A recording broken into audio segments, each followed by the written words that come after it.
Hey, it's Fred Staub and Les Jackson with you on Cruise Control. Hello, Les. How you doing today?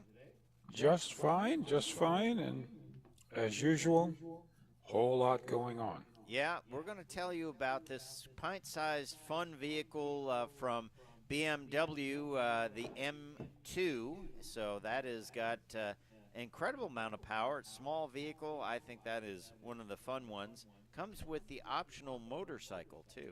I don't know why the guy is there with motorcycle. But we're also going to tell you about a new study that people are just not ready for self-driving cars. They're just not ready for them. And there's a lot of money being spent, and I don't know. I don't know if it's worth it. We'll kick that one around, right? Eventually, it's going to be slow. Yeah. What do you got? A talking tech, don't you? We got a talking tech. NASA says get ready for a full recharge in just 5 minutes.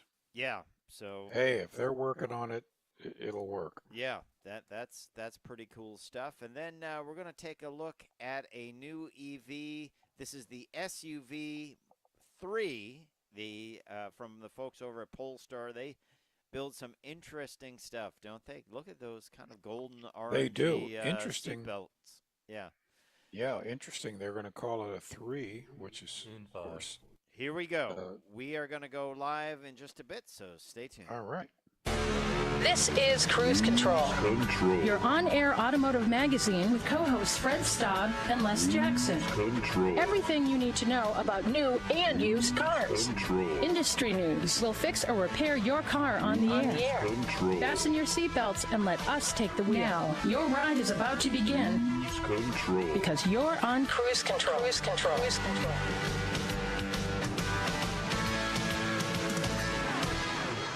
Welcome to Cruise Control, your on-air automotive magazine. Hello, everyone. I'm Fred Staub, and the other voice of this operation is none other than Les Jackson. Hey, Les. Hey, that would be me. And as usual, Fred, we have a smorgasbord of automotive information to dish out. Do we have crab legs? I like crab legs. No. Okay. No, we have deviled eggs. No, I like deviled eggs, yeah. Well, we're going to start with BMW bringing out a pint-sized performer, the M2, based on the 2 Series. Cool vehicle, a lot of power for this small vehicle, and you can get it with a manual if you want. Wow. A manual. Yeah, remember those? That's right. A new study says Americans are just not ready for self-driving cars. I think that's true. Yeah, I think it's too much, both the electric switchover and self-driving at the same time. It's a little overload for people, so I could see that, but we'll kick it around. We're going to talk tech. NASA says get ready to recharge your electric vehicle in just 5 minutes. And if they can do that, I think that will get a lot of people interested, won't it? It certainly will. And speaking of electrics, Polestar reveals its number 3 model, and it's an SUV. Boy, what a surprise. You surprised that there's an SUV in the mix? Well, Yeah, well, I'm not, but we're going to talk about that, and then I'll have an at-the-wheel review of a very, very cool car. That is the Lexus RC350. We'll show you a little bit about what's going on in the interior. One strange feature of the car, but I love the blue. It's got that cool long hood, short rear deck look that I like in all the performance cars. We'll talk about that. It's all-wheel drive, too, so you can take it off-roading. Not really. Not really. So we'll have an at-the-wheel of that vehicle when we get rolling on this edition of Cruise Control, your on-air automotive magazine. Probably the take rate for the manual transmission in the M2 will be pretty good, I think, don't you?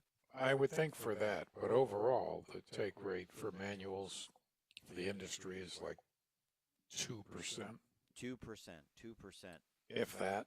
What do you think if NASA can do this and recharge your electric vehicle in 5 minutes? What do you think that will do for electric vehicle sales? I think it would be pretty big. You get that in 300 to 400 miles of range. Yep.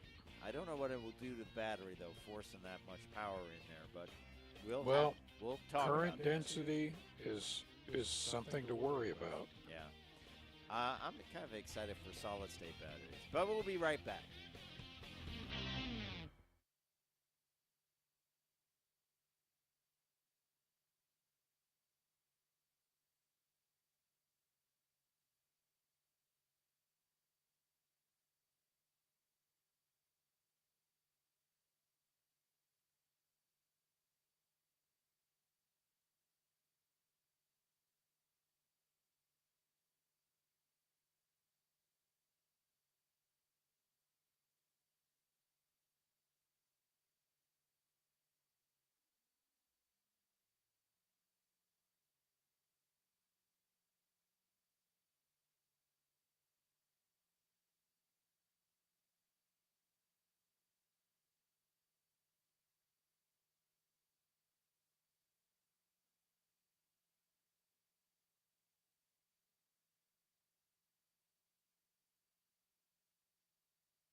Cruise Control. And welcome back to Cruise Control. Fred and I were just getting revved up to take out the BMW M2, the new second generation M2, which is their little car. It actually is very reminiscent of the old Z3s and Z4s. Yep. At least to me it is. Yeah. No, I when I was putting together the show last night, I know your wife has a Z3, and I was thinking this is very Z3-like. It is, in the front for sure. Yeah, of course, you can get a 2 Series without the M package. This is the performance version of it. And it's a bit surprising because it gets the 453 horsepower M twin turbo inline 6-cylinder engine, the venerable. This is a lot of engine for that for little a car. little car. Yes, that's what I was thinking. I thought it would have certainly been the 4-cylinder turbo. It's got a standard 6-speed manual gearbox. Remember those? Those that uses a clutch, right? Yeah, it's an extra pedal. Wow. But you can get it with a flappy paddle uh, transmission as well. So um, it's got all kinds of crazy technology, including a 10-position M traction control setup. It's got a curved display on the inside. Every vehicle is getting a curved display. You know that? Even the Ford Yep. Mustang is getting a curved display. Yep. Um, is it? I guess. It's probably cheaper than individual gauges. Weirdly, because the screens are not all that expensive. You think of what you pay for a TV nowadays, That's right. and it's the screen is less expensive than making individual gauges, and you can do more with it. You can make it completely change the display easily. So that's coming in. It is only 108.1 inches of wheelbase, 4.3 inches shorter than the BMW M4, and 2.1 inches longer than the previous M2, which gives you more leg room, front and rear. Track widths, always important, increased to 1.5 inches in the front and 0.16 inches in the rear. That's hardly much difference there in the rear. Yeah. Scout, those muscular wheel arches, Les, you like those, don't you? Well, people want to put a lot of rubber on there. And you'll need it in such a small car with over Yeah. 400 horsepower. Well, also with the 10-position traction control, this is all about doing power slides through turns. Yep, exactly. So which by the way eats into your tire budget. It does. You can also get a dynamic 8-speed M Steptronic transmission with drive logic. 453 horsepower at 6,250 RPM, 48 more horsepower than the previous M2. Track spec cooling, oil supply system, and N-specific exhaust system. This is a little ripper, isn't it? This is a serious contender on on the track days. Yeah, it is a track day car that you can drive on the street. So cool stuff. You get M carbon bucket seats. You can do away with the moonroof and get a carbon fiber roof, which I think would be cool. You don't really need a moonroof in a car like this, do you? Think so?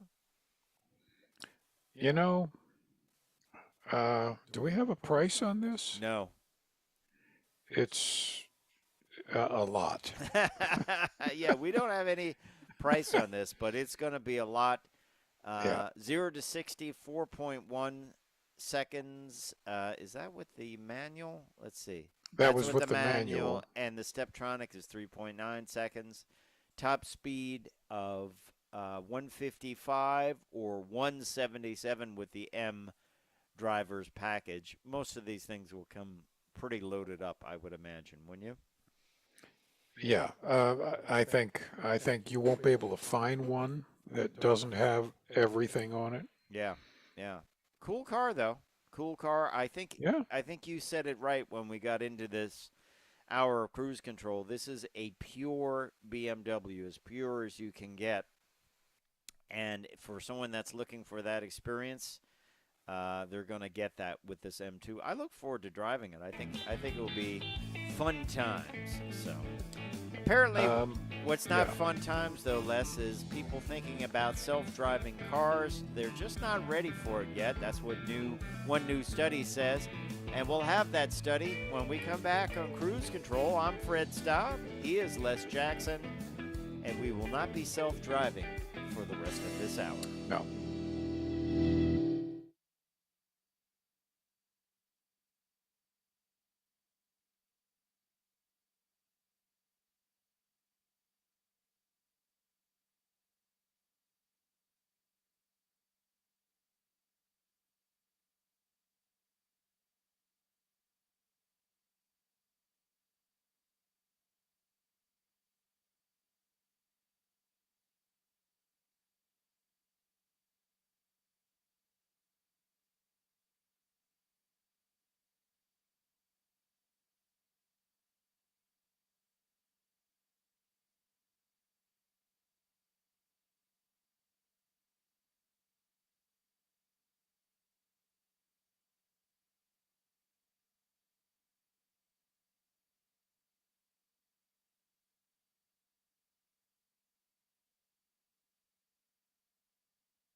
Cruise Control. And welcome back to Cruise Control, your on-air automotive magazine. Fred Staub and Les Jackson hosting you on a tour around the automotive industry. Something we talked about a lot on the show, and then it's kind of faded away a little bit. Maybe there's a reason for that. Self-driving cars, Les Jackson. Everyone was hot to trot on them, but now not so much. A lot of money's been invested. Well, yes, but the money is invested for the long term, and I've been saying this on the air. I've been saying this in lectures for several years, that this is not going to be phased in until around 2030. Okay.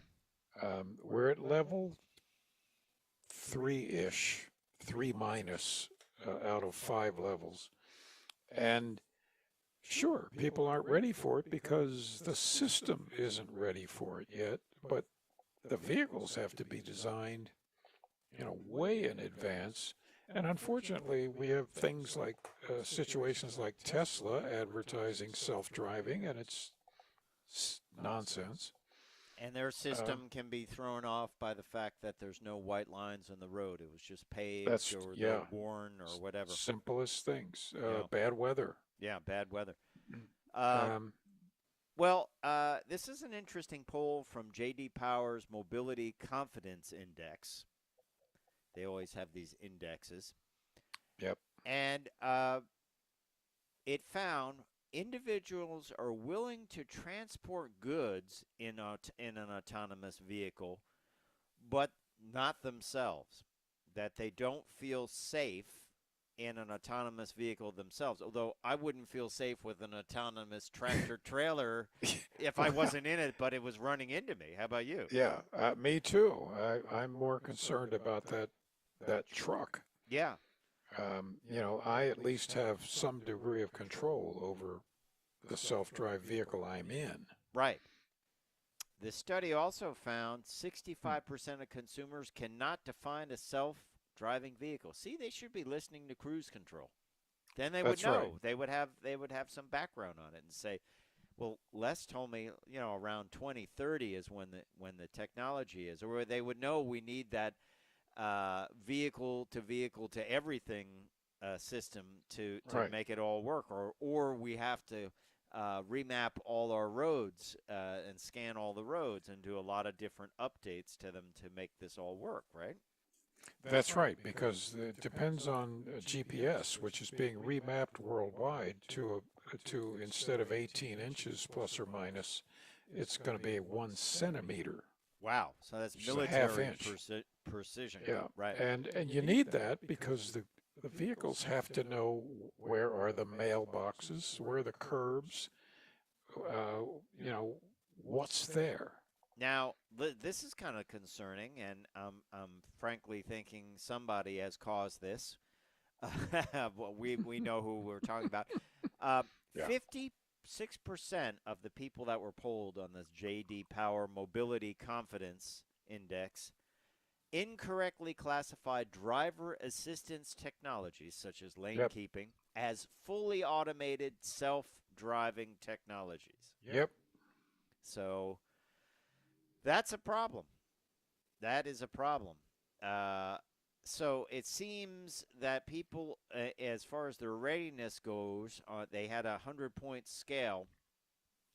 And the people that said they're ready for self-driving cars, completely self-driving cars, sits at just 39. That is 3 points lower than 2021. I don't think 3 points lower is such a huge thing that the folks at J.D. Power did. There are some great benefits to this, not necessarily to people like you and I that like to drive, but let's say you're visually impaired. Let's say you're older and you don't feel like you want to drive anymore. Or let's just say you're tired and you got to drive home. All of us have done that. And, on boring driving on a highway, I wouldn't mind let them take the wheel for a little bit. How about you? That's right. Plus, people make mistakes. Right. The whole point of this is years ago, all of the safety agencies in all of the countries, including China, and all of Europe, got together and said, we're killing 1.5 million people a year worldwide in cars. And it's getting worse, and you can't fix it. So the only way to eventually stop that is for the cars to drive themselves and take all of the mistakes and the angriness and the suicidal tendencies and speeding and all that out of the ability of, in normal situations, for the people to get involved. You'll always be able to drive on some roads, but where most of the traffic is moving, eventually it's going to be automated, and that's also the only way to keep all of these vehicles actually moving. You won't need, one day, you won't need traffic lights or stop signs or any of that. Yeah, vehicles will travel a lot closer to each other too. And oh yeah. Also, do you ever notice some people are just bad at driving? I've seen Absolutely. people try to turn their vehicle around in a parking lot, and they'll move up like 2 inches, and then oh no, I'm not going to make it. Now I got to back up. It's not like they have a 53-foot tractor trailer and they're kind of can't see what they're doing, so they're inching. They have a regular car, not even an SUV. And it's like they're just bad at it. It's just a skill that they're not good at. Absolutely. So, this will help. But it's still a ways off. It is a bit confusing. I think the terminology has to be standardized. We can't say full self-driving when it's not. It has to be like this is a level 3 car, and there's a sticker on the window, level 3 or level 4 or level 5. This car is not autonomous. It has driver assist systems, right? But it is not autonomous, right? And anything else is just clouding it now and could lead to danger, for people. So there you have it. Well, we can start this next story before the break because I think it's a game changer. I hate to use that because a lot of people use that all the time. It's a game changer, but interesting story I found on Car Buzz. NASA has fast charging technology, or they're developing it, that can recharge an EV in 5 minutes. How about that? Everything is doable. Yeah. And yes, but it depends on the battery that's in your vehicle. It has to be capable of taking that amount of current density. Yeah. Which many can. And we'll get into the story after the break. The key thing is, too, you could set the cable on fire by putting so much energy into it. And they have some technology, which we'll talk about, that, believe it or not, is also used in nuclear fission. And it is a thermal management system. We'll tell you a little bit about it. It's also used in space flight. I love the transfer of technology from NASA. We got tons of it from the Apollo program. And, it can continue on. And, I mean, I've always said if you could make electric vehicles have a 300, 400-mile range and charge them in 5 minutes, then they'd be very comparable to gas cars. But the problem is you need to build these chargers and make them as common as gas stations. And the electric infrastructure to handle them. Yeah, that's a big one. That's not going to happen overnight. No. So we will talk about this when we come back and the technology involved. Also, we're going to tell you about Polestar coming out with a cool new SUV. Polestar, of course, the high-end brand of Volvo, all electric. Tell you about that, and I'll have an at-the-wheel review of the Lexus RC350 all-wheel drive F Sport. So stay tuned.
Cruise Control. Welcome back to Cruise Control. Before the break, we were talking about NASA and coming up with technology to basically cool the charge cables to allow a higher current density to get into the battery to make the battery charge quicker. The idea is that, you know, the more energy you can throw into the battery quickly, the quicker the battery charges up. Yeah. And Seems simple. but the big thing is the cable that goes from the charger to your connector. I mean, that could literally catch on fire, right? Because Yeah. you know. Or the pins on your connector heat up. Yeah, it's not much copper there when you think about it. So this is a team from a number of different places, and they are developing the Flow Boiling and Condensation Experiment, or FBCE. It consists of a heat-generating device mounted along the walls of a flow channel in which coolant is supplied as a liquid. As the flow channel's temperature increases, the liquid adjacent to the walls start to boil. The boiling liquid forms bubbles that depart at high frequency, drawing cooler liquid from along the channel walls.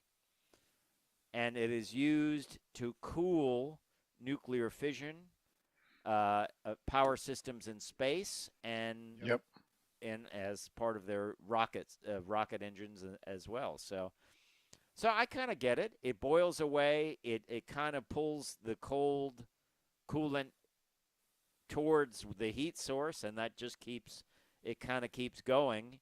So it allows you to manage this thermally without it, you know. So how thick will the cable have to be to Oh, well, 100 kilowatt level 3, level 4 cable. Each cable, because you'd have, multiple wires in it, each one would be probably at the most a half-inch in diameter. I also think, too, I like the idea you pull up, a plate comes up to a shoe under the bottom of the car, and whoop. Well, the problem with that, though, is induction. It makes it even far harder. Yeah. However, a plate could come up with kind of the street equivalent of the old trolley cars with the big catenary. The catenary. The catenary would touch the power lines above the streets. Well, you could do that under the street. That's interesting. And it would come up and touch a connector on the bottom of your car. Interesting. No reason you couldn't do that. Did you see that footage of a Model 3 Tesla that had gotten salt water in it during the storm in Ian in Florida? And it caught fire spontaneously, and the fire department came, and they'd start dumping water on it. To get it water underneath the car, they actually brought in a flatbed and lifted the back of the vehicle up. Yeah. And that one guy actually took their K12 saw, that big saw with a big blade on it, and chopped a hole in the hood, I guess because they couldn't get the hood open. It's like, there's one way to get in if you forget your keys. Hey, my hood latch doesn't work. I got it. No problem. But you got to know where to cut, because, with an electric car, if you cut the wrong place and you hit a cable, you'll make a circuit, and you'll be part of it. That's very dangerous. Yeah. Yeah, so it's a big thing for emergency responders.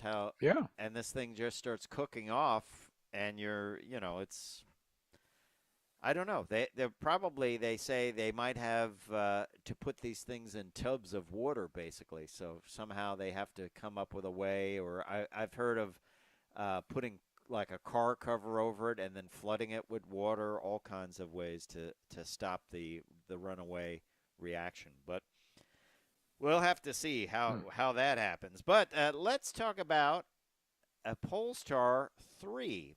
Polestar, of course, is the kind of all-electric, high-end version of Volvo's. Very nicely designed cars. They revealed their 3 this week. It is an SUV, fully electric, 5-seat SUV, 517 horsepower. The horsepower numbers on electric cars are just through the staggering. roof. Yeah. A high level of equipment available at standard equipment available at launch. Absolutely beautiful cars. Look, all the panels fit. All the panels fit. The doors work and everything. It's like incredible interior. I love those orange seat belts. That's interesting. It's sort of like a FedEx truck. Yeah, I'm not too fond of that. What do you think? It seems like every electric car has the 2 displays, the one in the front and the big one in the center. And that has become, Tesla started it, that has become, well, Tesla doesn't even have one behind the steering wheel, but it's that big center console has become sort of the de facto way to instrument a car. I personally don't like that. I think it looks, it doesn't look integrated. It doesn't, and this is true of not just Polestar, but all of them. It looks like I mounted a TV on my dashboard. It just turns me off a little bit. I want things that flow. Okay. And this just looks like it's stuck on.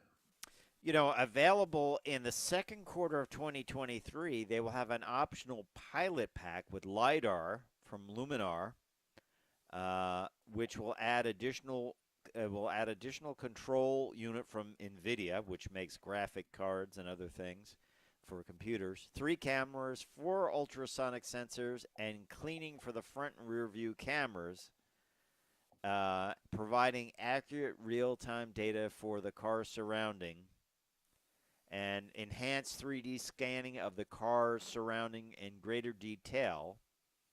And it says this helps prepare the car for autonomous driving. Interesting approach. Yeah. It helps prepare it. You have a lot of the sensors, but they're not saying it is a self-driving car, which I find interesting, don't you? That's right, because they're telling the truth. Yeah. So, but then I would ask, why do you want all those sensors at this point? The sensor pack. So this, we have it as 70, almost 80,000 pounds, which there's almost parity between the pound now and the dollar. Yeah, they're almost equal. Yeah, so about $80,000. Orders will commence online from October 12th, so you can order it right now, Les. Yeah. And you get the Plus pack, the Pilot pack, and then the Pilot pack with LiDAR is optional. There's a Performance pack. And the range, do we have range on this? I'm looking for that. I don't see it. Batteries are 204 prismatic cells in 17 modules with an aluminum battery case. Oh, range up to 379 miles. That's a lot. Yeah. Pretty interesting stuff. Coefficient of drag 0.29. That's slippery. That's very slippery. 379 miles, let's say 350 practical. After 350 miles, you're likely to stop and have a nice leisurely lunch. And, you're going to kill a half hour or maybe 40 minutes. You can do a lot of charging in that period. Well, too, when you look at some of the hybrids I've driven lately, they have, about 400 miles of range. So you're in the ballpark with 379. I think it has to be over 300, I think, to feel comfortable. I agree. So I'm sure this will be a very, very, very cool vehicle. While we're on electrics, let's stay with this one. This is an interesting kind of story. There's an old term that came back. Yes, Volkswagen ID Buzz will have a GTX version. GTX. GTX. That was a model that was called the Grand Touring Extra or Gentleman's Touring Extra. Believe it or not, that's what people say it was meant for. Back in the day with Plymouth and Dodge Mopar stuff, they brought it back, but I guess they let that GTX moniker kind of fade away. So many of these little logos, they didn't take out a copyright. So now it is coming back, the GTX model on the ID Buzz or the electric Volkswagen Bus. I wonder if it will have those cool stripes and the air grabber, and and some of those cool colors. Plum crazy GTX sporty ID Buzz. Hey, we'll be right back with an At the Wheel review.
And welcome to Cruise Control, your on-air automotive magazine. I'm Fred Staub. He is Les Jackson. We're going to talk about Lexus. Yep, I'm going to do an at-the-wheel review of the RC350 F Sport, all-wheel drive model. True sporty car, Les Jackson. Long deck, long hood, short rear deck, sporty interior, 311 horsepower from a 3.5-liter V6. If you want something with a little less power, you can get the four-cylinder with, that's known as the 300, the RC300. Not a lot of rear leg room, and that is common. No. It's like those personal luxury vehicles that they always had in back in the day, where they had two long doors and a lot of room up front, but not much in the back. Lexus has stuck with their touchpad, and some of their graphics, I think, are just not up to speed, but they do have their clock, which is always cool, their signature clock. And they do have a CD player, because that's handy to have. Holy mackerel. Is that really a CD player? Yeah, that's a CD player for all your CD collection. You can have that. On the underside of the hood, in typical Lexus fashion, nicely finished, completely coated with coverings. That 3.5-liter V6, 311 horsepower, 6-speed automatic transmission. You do get a trunk out back, yes, and it comes with a first aid kit, sort of a Lexus signature, well fastened there. And then what's a surprise, an actual compact spare. I like that. Yeah. See, I always check on all the at-the-wheel reviews. Now, here's an interesting thing. On the driver's side, there's a big bump that almost gets in the way of your foot. I could rest my leg on it, which I guess houses part of the transmission. It was for clearance. Kind of could be annoying if you have bigger legs, but for me it was like a little bit of a support. That's probably the all-wheel drive gearing. It could be. I love the color, ultrasonic blue mica. It is just a gorgeous color. I believe it is a tinted clear coat color. That would look good on a hot rod for sure. I like that. And this is quite a hot rod. It drives great. I loved how it drove on the highway and around town. And if you put it into sport mode, it would change personality, sort of Jekyll and Hyde. But if you left it in the normal or comfort mode, it was just a good fun car to drive in. Like I said, it suffers from no rear leg room and those big wide doors, but that's the price you pay for this look. Like the fastback window, the integrated spoiler, good look up front. Of course, it looks like a Lexus with that big grill that you have come to either love or hate. On the inside, it is kind of a white and black high contrast look. It's got the ventilated leather seats, and some of the controls, as I said, I found to be a little bit dated, but that seems to be common for the Lexus line. Got those nice pedals, the pedal trim kit. So let's take a look at some of the things that this vehicle had and the pricing. The pricing starts at $51,330. So you add in the triple beam LED headlights, that's $1,100, over $1,100. Navigation, Mark Levinson audio package, that brings in navigation, display, a number of things, voice prompt, network dependent. Some of it was network dependent, 4G. The Mark Levinson 17-speaker, 835-watt sound system. That cost $2,725, which was a big chunk right there. Premium paint, that was that ultrasonic blue mica with the tinted clear coat, $595, a pretty common thing these days to encounter that. Power moonroof, over $1,000 for that. And F Sport heated steering wheel, a true bargain at $150. So all in, for the options, it is $57,060. You add on the now all too common destination of $1,075, $58,135. I think this is a car that a lot of people don't think about for some reason. You know, they just don't think that, hey, this is a sporty car from Lexus, two-door coupe. I just think they might not think about it. You can get some really high-end Fuji Motor Speedway special editions of this if you want it. They're extremely limited, but this one you can go and get at your Lexus dealer without having to pay too much over sticker, hopefully. But mileage, not great. 19 city, 26 highway, which I guess is okay for this. 22 was the normal number. No crash test data for this car, so we really can't tell you about that. I'd like to see a more updated interior as far as better graphics on the navigation system, do away with the trackpad, you know, a little bit more modern, don't need the CD player. It just seems like they're a few years behind when it comes to the electronics. I don't know why that would be, but it seems to be the case. Performance, great. Exhaust note, great. Rear leg room, not existent. Not expected on this. It's kind of a 2+2. There's like sort of a small, not a console, but a trim panel, I guess. So it is a fun car, and you will pay significantly for it, $58,135. Fun car to drive though. RC350 F Sport all-wheel drive.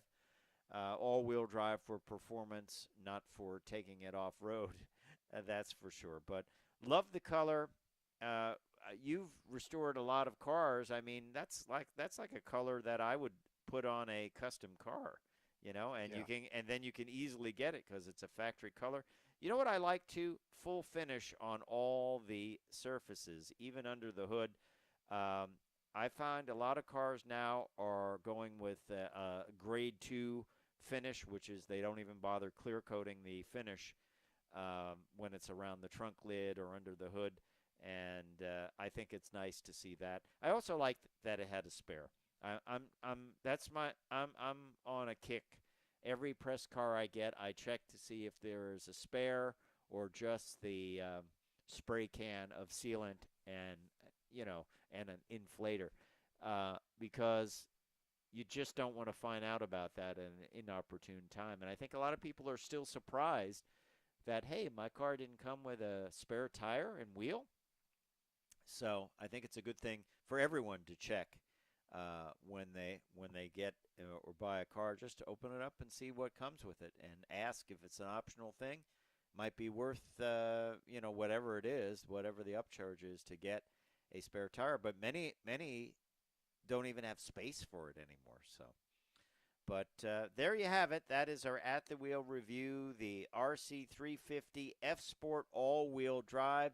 We've got plenty of cars in the pipeline to review. I know Les does too, so we're just going to keep those reviews coming because we like to tell you about these vehicles and what's going on, and give you a real at the wheel review. How's that? Kind of hard to say, but good stuff. Good stuff from the folks over at Lexus. Hey, don't forget to check us out at cruisecontrolradio.com. You can like us on Facebook, follow us on Twitter. We got a lot of things going on our YouTube page, Cruise Control YouTube page, so check that out. And don't forget to subscribe to the podcast as well, so you can be just surrounded with Cruise Control 24/7, all there. You know, you don't have to go a moment without hearing something from Cruise Control. For Les Jackson and myself, Fred Staub, time for me to say I will see you down the road. Take care.